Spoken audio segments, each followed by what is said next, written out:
السلام علیکم اور خوش آمدید۔ آج ہم مل کر خلاصۃ القرآن کے 21ویں پارے کی حکمت میں گہرائی سے اتریں گے۔ آئیے دیکھتے ہیں کہ یہ ہماری زندگی کے کچھ بہت اہم پہلوؤں جیسے سکون کی تلاش اور روزی کی فکر، ان کے بارے میں ہمیں کیا رہنمائی دیتا ہے۔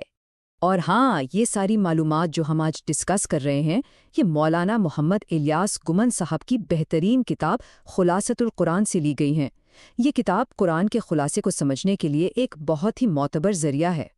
تو آج کی اس گفتگو میں ہم ایمان کے ستونوں کو دیکھیں گے، اللہ کے منصوبے پر بھروسہ کرنے کا مطلب کیا ہے یہ سمجھیں گے، اور کائنات میں اس کی نشانیوں پر بات کریں گے۔ تو چلیے شروع کرتے ہیں۔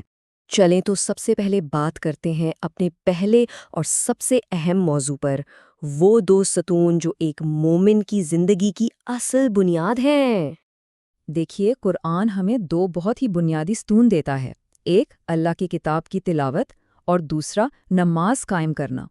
یہ دونوں لازم و ملزوم ہیں، لیکن آیت خاص طور پر نماز کے ایک بہت گہرے فائدے پر روشنی ڈالتی ہے۔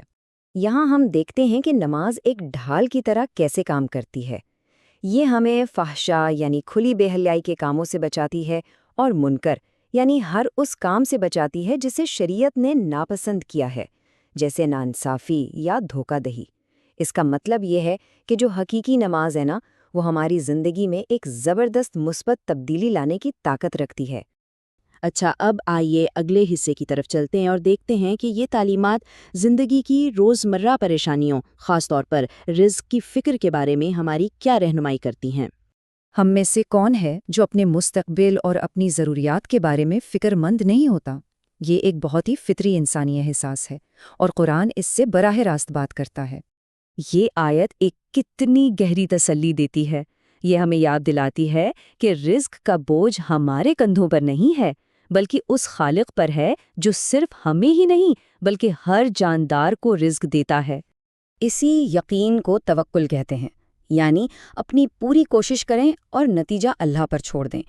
یہ بھروسہ جو ہے، یہ ہمیں دنیاوی پریشانیوں کے بوجھ سے آزاد کرتا ہے، ذہنی سکون دیتا ہے، اور یہی سکون ہمیں نماز میں پوری توجہ قائم کرنے میں بھی مدد دیتا ہے۔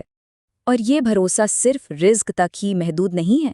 اگر کسی جگہ دین پر عمل کرنا مشکل ہو جائے تو یاد رکھیں کہ اللہ کی زمین بہت وسیع ہے۔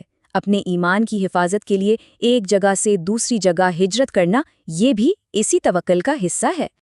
اب ہم اپنا فوکس ذاتی رہنمائی سے ہٹا کر کائنات میں پھیلی ہوئی ان نشانیوں کی طرف کرتے ہیں جن کے ذریعے ہم اپنے خالق کو پہچان سکتے ہیں۔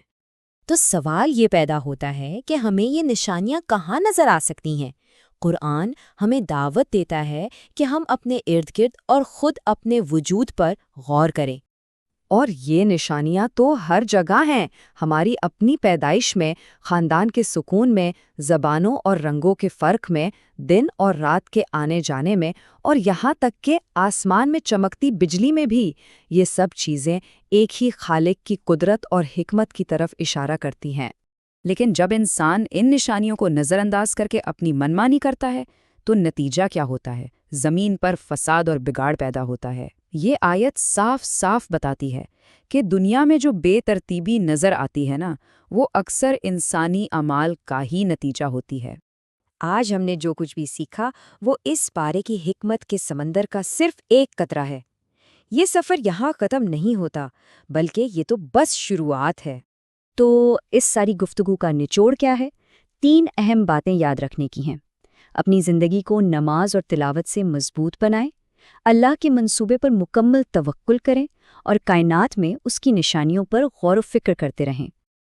اگر آپ خلاصۃ القرآن کو اور گہرائی میں پڑھنا چاہتے ہیں اور دیگر اسلامی تعلیمات سے فائدہ اٹھانا چاہتے ہیں تو امہ 360 ایپ آپ کے لیے ایک بہترین ساتھی ثابت ہو سکتی ہے۔ آپ بہت آسانی سے ان QR کوڈز کو اسکین کر کے ایپ ڈاؤن لوڈ کر سکتے ہیں اور اپنے علم کے سفر کو اور آگے بڑھا سکتے ہیں۔ یہ تجزیہ امہ 360 ٹیم نے آپ کے لیے تیار کیا ہے۔ علم کے سفر میں ہمارے ساتھ شامل ہونے کا بہت شکریہ۔ اللہ ہمیں ان تعلیمات پر غور کرنے اور عمل کرنے کی توفیق عطا فرمائے۔